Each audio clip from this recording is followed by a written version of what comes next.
जय हनुमान ज्ञान गुण सागर, जय कपीस त्रिहु लोक उजागर। राम दूत अतुलित बल धामा, अंजनी पुत्र पवन सुत नामा।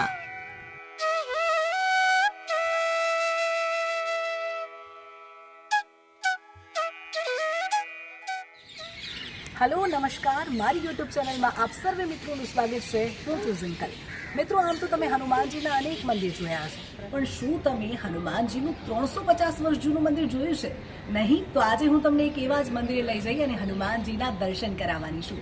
તો ચાલો મારી સાથે દર્શન કરીએ ચમત્કારી હનુમાનજીના. તો મિત્રો, આજે આપણે જઈ રહ્યા છીએ અમદાવાદના શાહીબાગ વિસ્તારમાં આવેલા કેમ્પ હનુમાનજીના મંદિરે દર્શન કરવા માટે. આ વિશ્વ પ્રખ્યાત 350 વર્ષ જૂનું મંદિર છે, જે એક ઐતિહાસિક મંદિર ગણવામાં આવે છે. અત્યારે આપણે અમદાવાદના રસ્તાઓ પરથી પસાર થઈ રહ્યા છીએ. અનેક શ્રદ્ધાળુઓ કેમ્પ હનુમાનજીના મંદિરે પૂજા અર્ચના કરવા માટે આવતા હોય છે. શ્રદ્ધાળુઓનું કહેવું છે કે અહીં હનુમાનજી પાસે માંગેલી તમામ મનોકામનાઓ પૂર્ણ થાય છે. આમ તો શ્રદ્ધાળુઓની લાઈન દરરોજ હોય છે, પરંતુ ખાસ કરીને શનિવાર અને મંગળવારે અહીં વિશેષ ભીડ જોવા મળે છે. તો સામે જ આવેલું છે અમદાવાદ કેન્ટોનમેન્ટ, જેની અંદર આવેલું છે હનુમાનજીનું ચમત્કારિક મંદિર.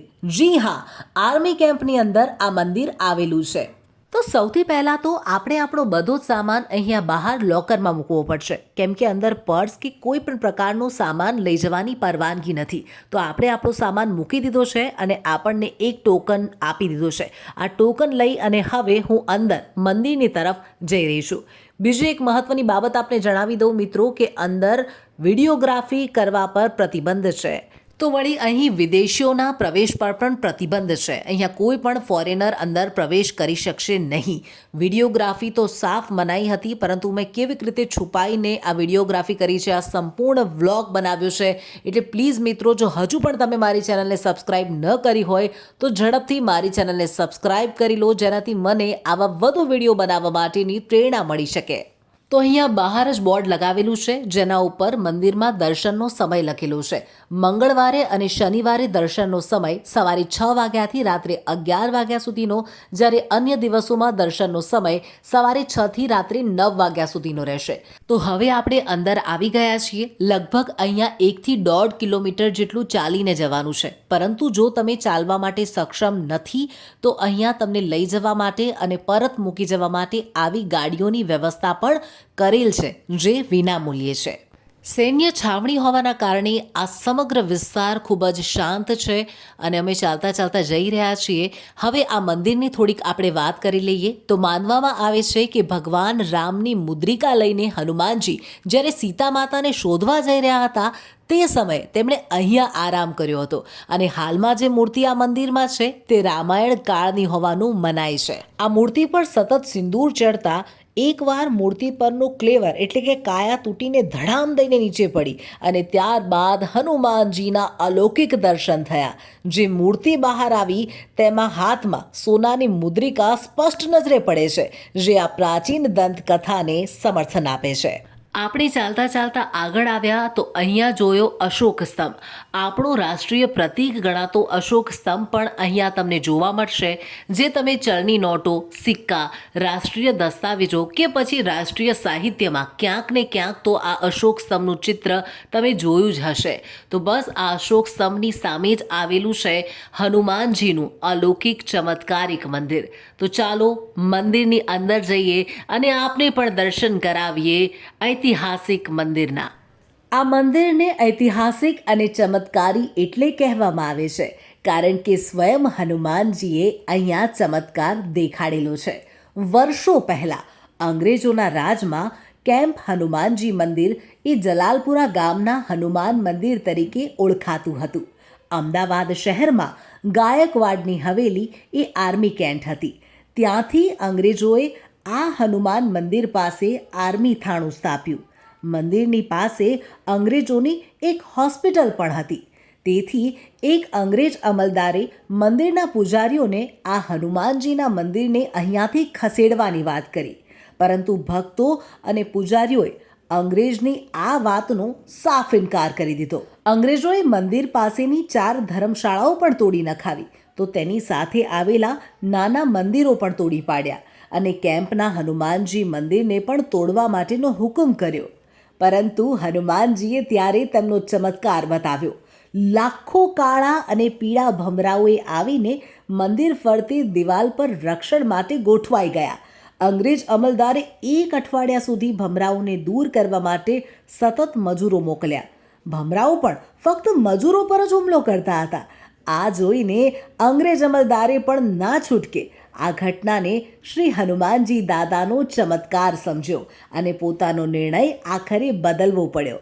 આખરે નિર્ણય લીધો કે આ મંદિર હવે ક્યાંય દૂર નહીં ખસેડવામાં આવે. આ મંદિર હવે અહીં જ રહેશે. આ તો માત્ર એક ચમત્કારની વાત થઈ. આવા તો અનેક ચમત્કાર અને પરચા હનુમાનજીએ અહીં બતાવેલા છે અને તેના કારણે જ ભક્તોમાં અપાર શ્રદ્ધા છે. અરે મંદિરની બહાર તો જરા જુઓ, અહીંયા વાનર છે જેને લોકો બિસ્કિટ્સ ખવડાવી રહ્યા છે અને ખાવા પીવાની જે વસ્તુઓ છે તે આપી રહ્યા છે. હનુમાનજીના મંદિરમાં વાંદરા હોવા એ જ સાક્ષી પૂરે છે કે હનુમાનજી સાક્ષાત અહીંયા છે.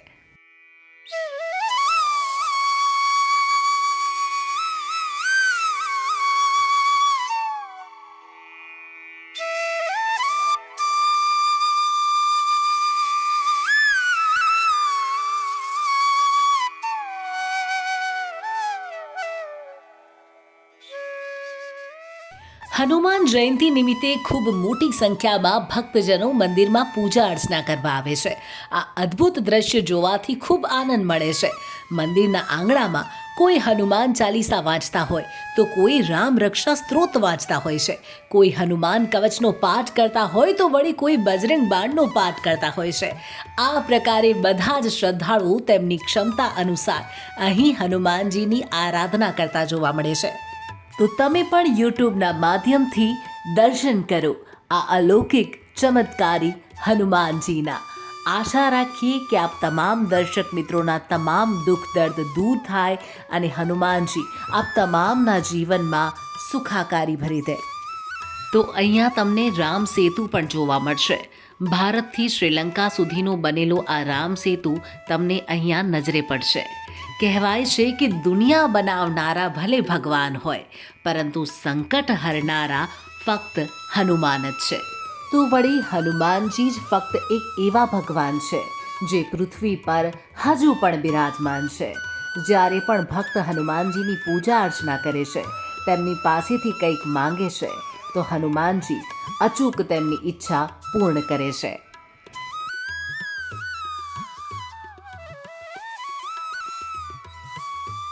સો વર્ષ પહેલાં પંડિત ગજાનન પ્રસાદ દ્વારા આ મંદિરનું નિર્માણ થયું હતું અને ત્યારથી જ આ મંદિર દેશ વિદેશમાં ખૂબ જ પ્રચલિત છે.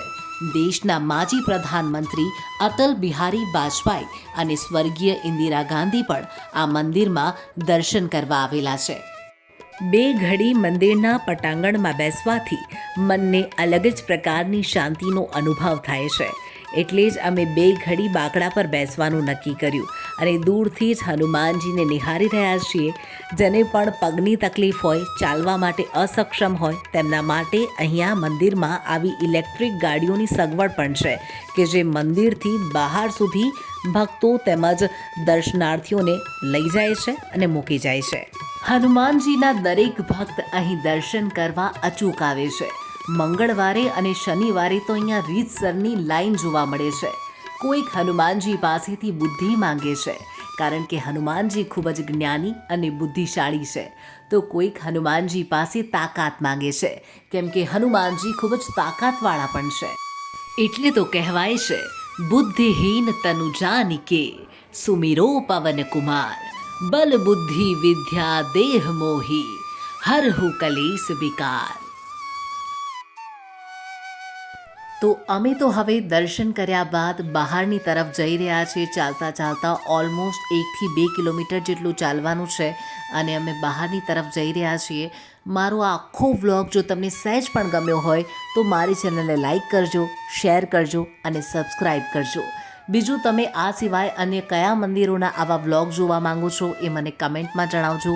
આ આખો વ્લોગ તમને કેવો લાગ્યો, તમારી પ્રતિક્રિયા પણ અમારા માટે ખૂબ જ મહત્ત્વપૂર્ણ છે, તો અમને કમેન્ટમાં તે પણ જણાવજો. આ વ્લોગ તમને કેવો લાગ્યો, મારા વિડીયોને લઈ કોઈ સજેશન હોય તો પણ તમે મને કમેન્ટ કરી શકો છો. અને હવે આપણે મળીએ વધુ આવા ઇન્ફોર્મેટિવ, ઇન્ટરેસ્ટિંગ ન્યૂ ટ્રાવેલ વ્લોગમાં. ત્યાં સુધી માટે ગુડ બાય.